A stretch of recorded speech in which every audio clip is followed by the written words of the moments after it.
No compromise. உங்க சைடுலயும் எங்க சைடுலயும். It's a GT promise. GT Holidays, South India's #1 travel brand. குளு குளுன்னு காத்து வீசுது. உங்கள் சத்யாவில் குளு குளு ஏசி ஆஃபர். உங்கள் சத்யா.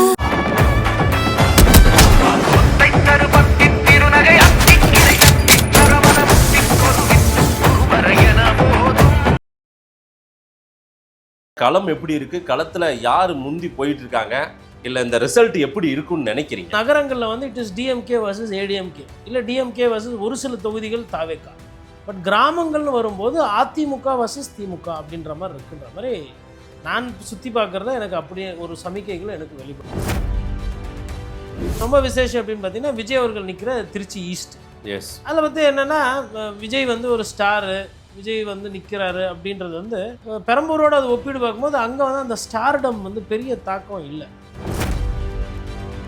காரைக்குடி போயிருப்பீங்க. காரைக்குடி விட முடியாது இல்லையா, முக்கியமான சீமான் அவர்கள் நிற்கிறாங்க. அந்த தொகுதியில் வந்து தொகுதியில் எல்லாருக்குமே தெரிஞ்சிருக்கு சீமான் அண்ணா நிற்கிறாரு, அவங்க ஊருக்காரங்கன்றதெல்லாம் நிற்கிறாங்க. பட் அந்த தொகுதியில் ஒரு பெக்யூலியர் ப்ராப்ளம், கரெக்டான 4 மணி போட்டினா என்ன கேட்டிங்கன்னா அந்த தொகுதி தான் சொல்லுவாங்க, காரைக்குடி. தாவேக்கா வேட்பாளர் அந்த மருத்துவர் பிரபுன்னு சொல்லி டிகே பிரபு அவர் வந்து பேர் வந்து இப்போ பொதுவாக தாவேக்காவோட வேட்பாளர் மற்ற இடத்துலலாம் அந்தளவுக்கு பரிச்சயமோ இல்லை. பட் இவர் வந்து ஒரு 6-7 மாசமா வேலை செஞ்சுக்கிட்டு இருக்காரு அப்படின்றது களத்தில் நிறைய பேர் இளைஞர்கள் அதிகமாக பதிவு பண்ணுறாங்க. டிகே பிரபு ஃபேக்டர் என்ன மாதிரி ஃபேக்டர்ஸ்? இல்லை, அது என்ன சொல்கிறாங்கன்னா அவர் வந்து ஒரு 5-6 மாசமா வந்து அங்கே வந்து ஒரு பொங்கல் விழா ஆகட்டும், ஒரு தீபாவளி ஆகட்டும், அந்த சின்ன பசங்களுக்கு ஈவெண்ட் பண்ணுறது செலவு நிறைய பண்ணியிருக்காங்க. லட்சக்கணக்கில் செலவு பண்ணியிருக்காருன்னு சொல்லுவாங்க. இப்போ வந்து இப்போ இவங்க 6 பேர் போகிறாங்கன்னா அவர் ஒரு 15 பேர். உங்களுக்கு தாவேக்க தொண்டர்களை நீங்கள் கேள்வியே பட வேணாம், ஒரு விசில் போட்டால் போதும் பெல்ட்டி ட்ராமா அந்தர் பெல்ட்டி ஆகாச பெல்ட்டிலாம் அடிச்சுன்னு போவாங்க இல்லையா, அந்த ஆரவாரெல்லாம் நீங்கள் அங்கே போனால் பார்க்கலாம். காரைக்குடியில் போய் நான் பார்க்கலாம். சீமானன் வந்து பெரிய டெரிட்டரியாக இருக்குது, அப்படியே ஒரு பெரிய சர்க்கிளாக அப்படியே போட்டு பேசிட்டு போகிறார். பெரிய இவங்களுக்கு உள்ளூர் ஃபேக்டர் இருக்குது. விஜய் பிரபு வந்து பார்த்தீங்கன்னா இங்கே ஒரு குறுக்கில் ஒரு 4 தெரு, அங்கே ஒரு 3 தெரு, அப்படி இப்படி போகிற மாதிரி ஒரு பியூட்டிஃபுல்லான ஒரு கான்ஸ்டுவன்சி. மக்களுக்கு வந்து ரொம்ப ஆக்டிவாக இருக்கிற ஒரு தொகுதின்னு பார்த்தா அது பார்க்கலாம், காரைக்குடி. ஆதன் தமிழர்களுக்கு வணக்கம். பல்வேறு துறைகளில் சிறந்த ஆளுமைகளை சந்தித்து நாம் நேர்காணல் எடுத்து வருகிறோம். அந்த வகையில் மீண்டும் நம்மோடு இணைந்திருக்கிறார் பத்திரிகையாளர் திரு கோட்டீஸ்வரன் அவர்கள். அவரிடம் கேட்பதற்கு நிறைய இருக்குன்னு வாரங்கள் அவருமே கேட்போம். வணக்கம் கோட்டீஸ்வரன் சார்.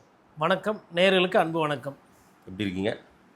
அப்படியே நலமாக இருக்கேன். பரபரப்பான தேர்தல் பிரச்சாரங்கள், பயணங்கள், நீங்கள் கூட களத்தில் இன்னுமே ஒவ்வொரு தொகுதியாக அனலைஸ் பண்ணிகிட்டே தான் இருக்கீங்க. பல ஜோனல் வைஸ் போயிட்டுருக்கீங்கன்னு நினைக்கிறேன்.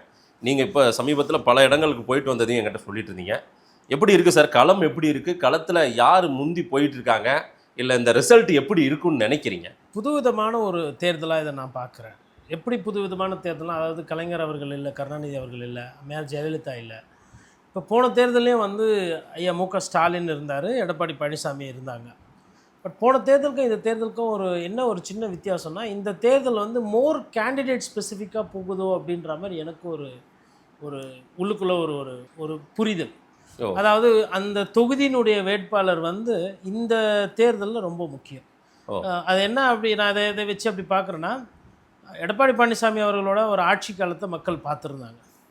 இப்போது முதல்வர் ஸ்டாலினோட ஆட்சி காலத்தையும் அவங்க பார்த்துருக்காங்க. அப்போ இந்த 2 ஆட்சிக்கும் ஒரு ஒப்பீடு மக்களுக்கு இருக்கும். அதை தாண்டி அந்த உள்ளூர் வேட்பாளர்கள் வந்து நமக்கு எதனா செய்வாங்களா, நம்ம கூட இருப்பாங்களா அப்படின்றதையும் கொஞ்சம் சேர்ந்து கவனிக்கிறாங்க.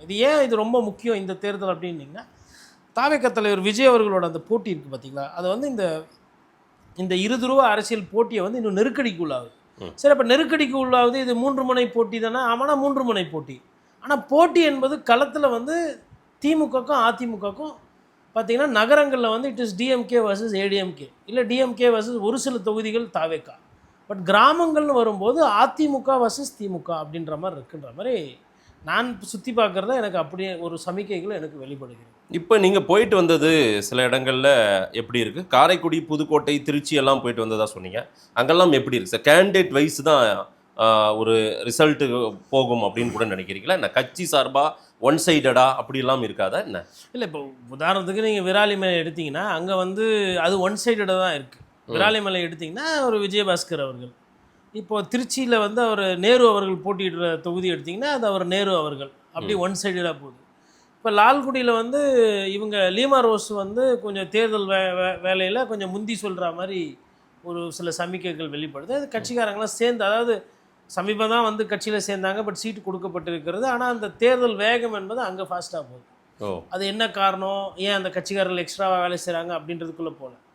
இப்போது புதுக்கோட்டையிலையுமே பார்த்தீங்கன்னா அந்த ஒரு சில தொகுதிகளில் வந்துட்டு இப்போ கந்தர்வ கோட்டையெல்லாம் பார்த்தீங்கன்னா போன வாட்டி திமுக கம்யூனிஸ்ட் ஜெயிச்சாங்க. ஆமாம். பட் இந்த வாட்டி வந்து அங்கே பாஜக கொடுத்துருக்காங்க. சரி, பாஜகவுக்கு தானே கொடுத்துருக்காங்க அப்படின்னு பார்த்தா அதிமுக வந்து அங்கே கொஞ்சம் ஒரு சில பாக்கெட்டில் வந்து நல்லா இருக்கு. இப்போ அதிமுக இறங்கி வேலை செஞ்சதுன்னா மேபி அந்த இடத்துல வந்து ஒரு சில சான்சஸ் வரலாம். அதாவது நான் சொல்கிறது வந்து ரிமோட் சான்ஸ். இப்போ திருச்சி எடுத்திங்கன்னா போன வாட்டி வந்து ஒயிட் வாஷ், அதாவது 9 தொகுதி காலி, புதுக்கோட்டையில் 6 தொகுதியில் 5 தொகுதி காலி. இப்போ இந்த 15 தொகுதியில் அவங்க ஜெயிச்சது பார்த்தீங்கன்னா வெறும் விராலிமலை ஒண்டி தான், மிச்சம் எல்லாமே ஏடிஎம்கே ஜெயிச்சது. பட் இந்த வாட்டி வந்து பார்த்தீங்கன்னா அவங்களுக்கு வந்து உங்களுக்கு மணப்பாறை, மணச்சநல்லூர் ஓரளவுக்கு நல்லா இருக்குது. ஸ்ரீரங்கத்துலேயுமே வந்து உள்ளடி வேலை திமுகவுக்கு நிறைய இருக்குது. ஒரு பழனியாண்டிக்கு அவருக்கு சீட்டு கொடுக்காதனால ஒரு சில பிரச்சனைகள் இருக்குன்ற மாதிரிலாம் பேசுகிறாங்க. அது ரொம்ப விசேஷம் அப்படின்னு பார்த்தீங்கன்னா விஜய் அவர்கள் நிற்கிற திருச்சி ஈஸ்ட். அதில் வந்து என்னென்னா விஜய் வந்து ஒரு ஸ்டாரு, விஜய் வந்து நிற்கிறாரு அப்படின்றது வந்து பெரம்பூரோடு அது ஒப்பிடு பார்க்கும்போது அங்கே வந்து அந்த ஸ்டார்டம் வந்து பெரிய தாக்கம் இல்லை. விஜய்க்கு வந்து விஜய் அங்கே ஒரு போட்டியில் இருக்கார். ஆனால் இனிக்கோ இருதிராஜ் அவர்களாகட்டும், அதே நேரத்தில் ராஜசேகரன் அவர்களாகட்டும், அந்த தேர்தல் வேட்பாளர் அறிவிப்புக்கு பிறகு அவங்களோட அந்த ஒர்க் இருக்கு இல்லையா, தெருவாக சுற்றுறது, பிரச்சாரம் பண்ணுறது பல மடங்கு உயர்த்தியிருக்காங்க. காலையில் ஒரு 7 மணிக்கு ஆரம்பித்தா நைட்டு 11-11:30 மணி வரலாம் ரவுண்ட்ஸ்லேயே இருக்கிறாங்க 2 கட்சிக்காரங்க. அதாவது வந்து திமுக ஆளுகின்ற கட்சி, அதிமுக எதிர்கட்சி தான், அதனால் ஒன்றும் இல்லை அப்படிலாம் இல்லை. ராஜசேகரன் அவர்களும் என்ன பண்ணுறாருன்னா வீடு வீடாக போயிட்டு விஜய் வந்து இன்ஃபேக்ட் அதிகமாக டார்கெட் பண்ணுறாங்க அந்த சைடில். இவர் டார்கெட் பண்ணுறதுன்றது பாக்கி இருக்குது. ஏன்னா விஜய் என்ன சொல்கிறார், திமுகவை தீய சக்தின்றாரு, அதிமுக பற்றி விமர்சனம் இல்லை. இவர் என்ன பண்ணுறாரு, ராஜசேகரன்றவர் அவர் வேட்பாளர் வந்து பண்ணையார் பங்களாவிலேருந்து வருவார். அவர் பண்ணையார் வேட்பு மனு தாக்கல் பண்ணிட்டு அப்படியே போயிடுவார். இப்போ என்கிட்ட நீங்கள் பேசுகிறீங்க, நான் உங்கள்கிட்ட வந்து பேசுகிறேன், இப்படி பேச முடியுமா, பனையூருக்கு நீங்கள் போக முடியுமா, சரி இங்கே திருச்சியில் வந்தால் எங்கே இருப்பார், அவர் எங்கே தங்குவார், இது வந்து அவருக்கு 2வது சாய்ஸு, மொதல் சாய்ஸ் இது கிடையாது. மொதல் சாய்ஸ் அவருக்கு பெரம்பூர், அவர் அதை தான் மனசில் வச்சு போகிறாரு. நீங்கள் வந்து அதனால் நான் உள்ளூர்காரன், எனக்கு உங்களை விட்டால் வழி இல்லை, இப்படி ஒரு பிரச்சார யுக்தி வந்து அவர் எடுக்கிறார். இவர் என்ன சொல்கிறார், இனிக்கோ வந்து உண்மையான சிறுபான்மையினர் பாதுகாப்புனா அது வந்து முதல்வர் ஸ்டாலின் தான், அவரெல்லாம் வந்து எப்போ வேணால் எது வேணால் இதாகிடுவார், கட்சி கூட கழிச்சு போய்டார், நான் நடிக்க போயிடுவார், அவரெல்லாம் நம்பாதீங்க, நான் உள்ளூர்காரன், நான் இங்கே தான் எனக்கு சுற்றிட்டு இருக்கேன், எனக்கு வந்து திருச்சியை விட்டால் எனக்கு வேறு வழி கிடையாது அப்படின்ற மாதிரி அவரோட பிரச்சாரம். அப்போ நான் என்ன பார்க்குறேன்னா அந்த நேரத்தில் வராரு விஜய் சார், அந்த நேரத்தில் ஒரு கூட்டம் கொடுது, அதுக்கப்புறம் ஸ்பெஷல் விமானம் ஏறி போயிடுறாரு, திருப்பியும் வராரு, ஒரு நேரத்தில் ஒரு கூட்டம் கொடுத்து ஸ்பெஷல் ஃப்ளைட் ஏறி போயிடுறாரு. ஸோ அப்போ கிராமங்களில் போய் பார்க்குறதோ, ஊரில் போய் பார்க்குறதோ, இந்த வார்டுக்கு ஒரு வார்டுக்கு போய் ஓட்டு கேட்குறது, அது எதுவுமே கிடையாது. அப்போது இவர் வந்து நான் இங்கே நிற்கிறேன், நீங்களாம் எனக்கு ஓட்டு போட்டுருங்க. பட் திருச்சி கிழக்கில் விஜய் நிற்கிறாருன்றது ஒரு ஃபவராக பார்க்குறாங்களா? ஒரு இந்த தொகுதியில் எங்கள் தொகுதியில் விஜய் நிற்கிறாருன்னு அங்கே எப்படி பேசுகிறாங்க மக்கள்? பெரம்பூரில் அந்த தாக்கம் அதிகமாக இருக்குது. பெரம்பூரில் அந்த பேச்சு அதிகமாக இருக்குது. ஏன்னா நம்ம ரெண்டுத்தையுமே போய் பார்க்குறோம். பெரம்பூர் நமக்கு வீடு பக்கத்தில் இருக்க தொகுதி. திருச்சி நம்ம இதுக்கு நான் வந்து கிட்டத்தட்ட அவர் அறிவிச்சதுக்கு பிறகு ஒரு 2 வாட்டி போயிட்டு வந்துட்டேன். அங்கே வந்து அந்த பேசு பொருள் கம்மியாக இருக்குது. ஆனால் விஜய் சார் நிற்கிறாருன்றது எல்லாருக்கும் தெரியுது. பெரம்பூரில் இருக்கிற ஒரு தாக்கத்தை வந்து திருச்சியில் அவரால் ஏற்படுத்த முடியல. ஓகே. இப்போ இன்னொன்று காரணம் பார்த்தீங்கன்னா, இப்போ நம்ம பெரம்பூர் எடுத்துக்கிட்டிங்கன்னா, பெரம்பூரில் வந்து அதிமுக அங்கே பிளே கிடையாது. அதாவது ரெட்டலையோ போட்டியோ இல்லை அந்த கட்சிக்காரங்க இறங்கி அந்த சொல்கிறது ஒரு என்ன சொல்கிறது, இல்லை மேபி அதிமுக சென்னையில் பலவீனமாக இருக்கா, அது எப்படி எடுத்துக்கிறது தெரியல எனக்கு, இல்லை ஒரு கடும் போட்டியை கொடுக்கலையான்னு தெரியல. மேபி பாட்டாளி மக்கள் கட்சிக்கு சீட்டு கொடுத்துட்டாங்க, அதனால் அது அப்படி கொஞ்சம் இதுவாக போதா. பட் அப்படியே அன்புமணி ராமதாஸ் அவர்கள் போய் பிரச்சாரம்லாம் பண்ணுறாங்க. பட் ஆனால் அது அந்த ஏற்றத்துக்கு வரல. ஆனால் அங்கே வந்து அது ஒரு மும்முனை போட்டியாக கரெக்டாக உட்காந்துருக்கு. எங்கள் திருச்சியில் மும்முனை போட்டியாக உட்காந்துருக்கு. பெரம்பூரில் ஆர்டி சேகர் வர்சஸ் விஜய், திலகபாமா, இந்த 3ல் ஏன் ஆர்டி சேகர் வர்சஸ் விஜய் நம்ம ஒரு ஃபைட்டாக பார்க்க முடியாது? இல்லைங்க, விஜயோட ஸ்டார்டம் வந்து சென்னையில் வந்து கூட இருக்குது. விஜய் அது என்ன, சென்னைனா ஓவரால் சென்னையா பெரம்பூர்ல? குறிப்பாக வந்து வட சென்னை, மத்திய சென்னையில் அவங்களோட ப்ரெசன்ஸ் இருக்குது. தென் சென்னையில் கொஞ்சம் குறையிற மாதிரி எனக்கு தென்படுது. ஓகே. இப்போ இதை எப்படி வச்சு நம்ம சொல்கிறோன்னா, தாவேக்கா வந்து சென்னையில் யூனிட்டாக வேலை செய்கிறாங்க. ராஜ்மோகன் எக்மோர், அப்போது அந்த நிர்வாகிகள் எல்லாம் வராங்க போகிறாங்க, எக்மோரில் பிரச்சாரம் பண்ணுறாங்க. அதே மாதிரி வில்லிவாக்கம் ஆதவர்ஜனா அவரு டீமு போகிறாங்க. இப்போ ஆதவர்ஜனா தெருவா பிரச்சாரம் போக ஆரம்பிச்சிட்டார். ஸோ அதுக்கு உண்டான ஒரு தாக்கம். பெரம்பூரில் அவரே தாவேக்கா தலைவரே நிற்கிறார் பாரு. மொத்த தாவேக்கா யூனிட்டோட தாக்கமே வந்து சென்னையில் இறங்குது. திருச்சியில் வந்து விஜய் ஒண்டி தான் போயிட்டு அதுவும் பார்ட் டைம் ஃபேக்கல்ட்டி விஸ்டி அவங்க அதை தான் கரெக்டாக கண்டுபிடிச்சி ராஜேந்திரன் சொன்னார், பனையூர் பங்களாலேருந்து வருவாங்க, பனையூர் அவரெல்லாம் நம்பாதீங்க, பங்களாவுக்கு போயிடுவார், அவர் வந்து மிராஸ்தாரர் மைனர் மாதிரி அவர் இப்படியே அந்த அந்த லோக்கல்ல அந்த வட்டார மொழி இருக்கும் இல்லைங்களா. விஜயை மையப்படுத்தி பிரச்சாரம் நடக்குது. முழுக்க முழுக்க விஜயை மையப்படுத்தி தான் அங்கே திருச்சி கிழக்குல. அதாவது என்னன்னா அவரு இனிக்கோ என்ன செஞ்சாரு செய்யலன்றது பிரச்சாரம் இல்லையாங்க. இல்லை இனிக்கோ வந்து வரல அப்படின்றத தாண்டி விஜய் தான் 2 பேருமே வச்சு பொலன்னு பொழகுறாங்க. அங்கே வந்து 2 பேருக்குமே காமனாக இருக்கிறது வந்து இது ஒரு 2 இட்லி சாப்பிட்றதுனா விஜய் ஒரு சட்னி இட்லி சாப்பிட்டு சட்னி மாதிரி தொட்டுக்கிறாங்க 2 வேட்பாளர். அதாவது விஜய் எதிர்த்து நிற்கிறோமே அப்படின்ற அந்த பயம் அவங்களுக்கு இருக்கா இல்லைன்னு தெரியல. ஆனால் அது இல்லாத மாதிரியே அவங்க ஃபுல் பிரச்சாரம் பண்ணுறாங்க. ஓகே, அவங்க என்ன நினைக்கிறாங்க, படத்தில் அவங்க படம் பார்த்து போயிருப்பேன், ஆனால் வீடு வீடாக போக முடியாதுல்ல. ஆமாம், என்னால் வீடு வீடாக போக முடியும். கொஞ்சம் வயசானவங்களை பார்த்தா கப்புன்னு காலில் விழுறாங்க அப்படியே. ஓகே, அந்த ஒரு வேட்பாளருக்குன்னு ஒரு ஸ்மார்ட்னஸ் இருக்கும் இல்லைங்களா, ஒரு அரசியல்வாதிக்குன்னு ஒரு ஒரு ஆயுதம் ஒரு வியூகம் இருக்கும் இல்லைங்களா லோக்கலில். அதை 2 பேரும் அந்த கார்ட்ஸை ஃபுல்லாக போடுறாங்க. அதாவது திருச்சி கிழக்கில் இனிக்கோவும் ராஜசேகர் ஏடிஎம்கே வேட்பாளர் 2 பேருமே ப்ளே பண்ணுறாங்க. 2 பேருமே ப்ளே பண்ணுறாங்க. இவராச்சு முன்னால் அந்த எக்ஸ்பீரியன்ஸ்லாம் இருக்குது. யாருக்கு இனிக்கோவுக்கு ஒரு சட்டமன்ற உறுப்பினராக இருந்தவருக்கு. ஓகே, இவருக்கு அந்த எக்ஸ்பீரியன்ஸ்லாம் கிடையாது. அந்த பேச்சு தன்மை என்பது வந்து ஒரு பெரிய இலக்கிய நடனம் ஒரு ஒரு ஒரு சொல்லாடெல்லாம் கிடையாது. யதார்த்தமாக தயவுசெய்து ஓட்டு போடுங்க, உங்களுக்கு வரேன், எதுவாக இருந்தாலும் நான் இங்கே தான் இருப்பேன், மலைக்கோட்டை பக்கத்தில் தான் வீடு, நான் இங்கே தான் இருக்க போகிறேன், என்ன இருந்தாலும் நம்ம பேச ராஜசேகரா. ஆமாம், அந்த மாதிரி ஒரு மாதிரி சாதாரணமாக பழகி போகிறேன். அவர் ஏதோ காலேஜ்லாம் வச்சுருக்கிற மாதிரி சொல்கிறாங்க. நமக்கு அறிமுகமோ பழக்கம்லாம் கிடையாது. பட் அவங்க ஃப்ரெண்ட்ஸு சொந்தக்காரங்க ஃபேமிலி எல்லாமே சேர்ந்து வேலை செய்யுது. ஓகே, அவங்க தரப்பில். ஏன்னா நம்ம ஃபீல்டுக்கு போகும்போது வரும்போது பார்க்கும்போது அதாவது கும்பலாக பிரித்து விட்டு அனுப்புகிறாங்க. அதாவது வேட்பாளர் நாளைக்கு வராருன்னா முன்னாலே ஒரு குரூப்பு போயிட்டு இந்த மாதிரி பேம்ப்ளெட்டு டிஸ்ட்ரிபியூஷன் அது. அப்புறம் அங்கே வந்து ஒரு என்ன சொல்கிறது, இன்னும் கொஞ்சம் மொமெண்டம் பத்தலை. நான் இந்த வேட்பாளரோட பிரச்சாரம் பற்றி பேசுகிறேன். ஆனால் இது டிஎம்கேன்னு சொல்லும்போது டிஎம்கேவோட அந்த யூனிட் இருக்குது இல்லைங்களா. ஆமாம், இந்த மாவட்ட செயலாளரோட அந்த அனுகிரகனு அதுக்கப்புறம் அந்த கட்சிக்காரங்களாம் சேர்ந்து அந்த ஸ்ட்ரக்சர் பார்த்தீங்கன்னா இனிக்கோக்கு நல்லா இருக்கு. இப்போ இவங்க ஒரு 100 பேர் போகிறாங்கன்னா அவங்க 200 பேராக போகிறாங்க பிரச்சாரத்துக்கு. யாரு டிஎம்கேல. இன்னும் அந்த மோளம் சத்தம் ஆளுங்கட்சி இல்லையா, இந்த பிரம்மாண்டம் பரபரப்பு பட்டாசு எல்லாமே அந்த சைடு அதிகமாக இருக்குது. இங்கே வந்து யதார்த்தம் திருச்சி கந்தர்வக்கோட்டை புதுக்கோட்டை இந்த பகுதியிலலாம் நாம் தமிழரை பேசி ஆகணும். அங்கே எப்படி இருக்குது? நாம் தமிழர் கட்சியை பொறுத்தவரை சீமான் அண்ணன் வந்து அங்கெல்லாம் போய் பிரச்சாரம் பண்ணியிருக்கிறாரு. ஒரு பேசு பொருளாக இருக்கார். பட் இன்னும் எதிர்பார்த்த அளவுக்கு அந்த ஒரு பெரிய தாக்கம் வரல இந்த ஏரியாவில். இந்த ஏரியா காரைக்குடி போயிருப்பீங்க. காரைக்குடி விட முடியாது இல்லையா, முக்கியமான சீமான் அவர்கள் நிற்கிறாங்க அந்த தொகுதியில். வந்து தொகுதியில் எல்லாருக்குமே தெரிஞ்சிருக்கு சீமான் அண்ணன் நிற்கிறாரு, அவங்க ஊருக்காரங்கன்றதெல்லாம் நிற்கிறாங்க. பட் அந்த தொகுதியில் ஒரு பெக்யூலியர் ப்ராப்ளம். கரெக்டான 4 முனை போட்டினா என்ன கேட்டிங்கன்னா அந்த தொகுதி தான் சொல்லுவாங்க, காரைக்குடி. அது ஏன் 4 முனை போட்டி ஆகுதுன்னா ஒரு சீமான் அவர்கள் இருக்கிறனால தான் அது 4 முனை போட்டி ஆகுது. இல்லைனா அது வந்து 2 முறை 3 முறை 3 முறை போட்டி அந்த மாதிரி எடுக்கலாம். இன்னொன்று அங்கே தாவேக்கா வேட்பாளர் அந்த மருத்துவர் பிரபுன்னு சொல்லி டிகே பிரபு அவர் வந்து பேர் வந்து இப்போ பொதுவாக தாவேக்காவோட வேட்பாளர் மற்ற இடத்துலலாம் அந்தளவுக்கு பரிச்சயமோ இல்லை. பட் இவர் வந்து ஒரு 6-7 மாதமாக வேலை செஞ்சுக்கிட்டு இருக்காரு அப்படின்றது களத்தில் நிறைய பேர் இளைஞர்கள் அதிகமாக பதிவு பண்ணுறாங்க. இப்போ நீங்கள் எடுத்தீங்கன்னா காரைக்குடி டவுனு அப்புறம் தேவக்கோட்டை சைடு அந்த சைடுலாம் பார்த்தீங்கன்னா சட்டமன்ற உறுப்பினர் மாங்குடி காங்கிரஸ் எம்எல்ஏக்கு ஒரு செல்வாக்கு இருக்குது. அதாவது செல்வாக்குன்னா என்ன செல்வாக்குன்னா, யாருன்னா பில்டிங் கட்டினாலாம் வந்து எல்லாம் நிற்க மாட்டார், நீங்கள் உங்கள் வீடு நீங்கள் கட்டிக்கிறீங்க போயிடுவீங்க, நான் அதெல்லாம் வரலை, ஒரு கட்ட பஞ்சாயத்து பண்ணுறது இல்லை வந்து ஒரு ரியல் எஸ்டேட் யாருன்னா எடுத்தாங்கன்னா அவங்களுக்கு எதனா பார்த்து செய்யுங்க, அவர் பைக்கில் அப்படி போவார் வருவார். அதாவது அரசியல்வாதி பேரை கெடுத்துக்கினாமல் இருந்தாவே எப்பா நல்லவர் அப்படின்ற மாதிரி இருக்காங்க. அதாவது மாங்குடியை யாருமே குறை சொல்லல. நீங்கள் போயிட்டு வந்த ஒரு 10 நாளைக்கு முன்னாடி நான் களத்துக்கு போய் சர்வே பண்ணேன், மாங்குடியை யாரும் விமர்சிக்கவே மாட்டேன்றாங்க, அதுதான் கோவப்பட மாட்டேன்றாங்க. அதுதான் அதாவது காங்கிரஸ் கட்சியில் நிறைய இடத்துல நம்ம போய் கேட்கும்போது இல்லைங்க எதுவுமே பண்ணலை, இந்த வாட்டி அவர் தோத்துருவார், அவர் வரவே கூடாது, இப்படியெல்லாம் பதிவு பண்ணுறாங்க காங்கிரஸ் மற்ற வேட்பாளர்களை. ஆனால் அந்த காரைக்குடி இடத்துல வந்து அதுவும் அவரோட ஜோன் இருக்கு பாருங்க, அந்த காரைக்குடி அதுவும் இவர் கேஆர் ராமசாமி அவரோட ஒரு ஜோன் இருக்கு, அந்த பக்கத்து தொகுதியே. அந்த தொகுதி கிட்ட போகும்போது அந்த தொகுதியில் அந்த ஓட்டு டிரான்ஸ்ஃபர் தேவக்கோட்டை அந்த ஓட்டு டிரான்ஸ்ஃபர் ஆகணும்னு சொல்றாங்க.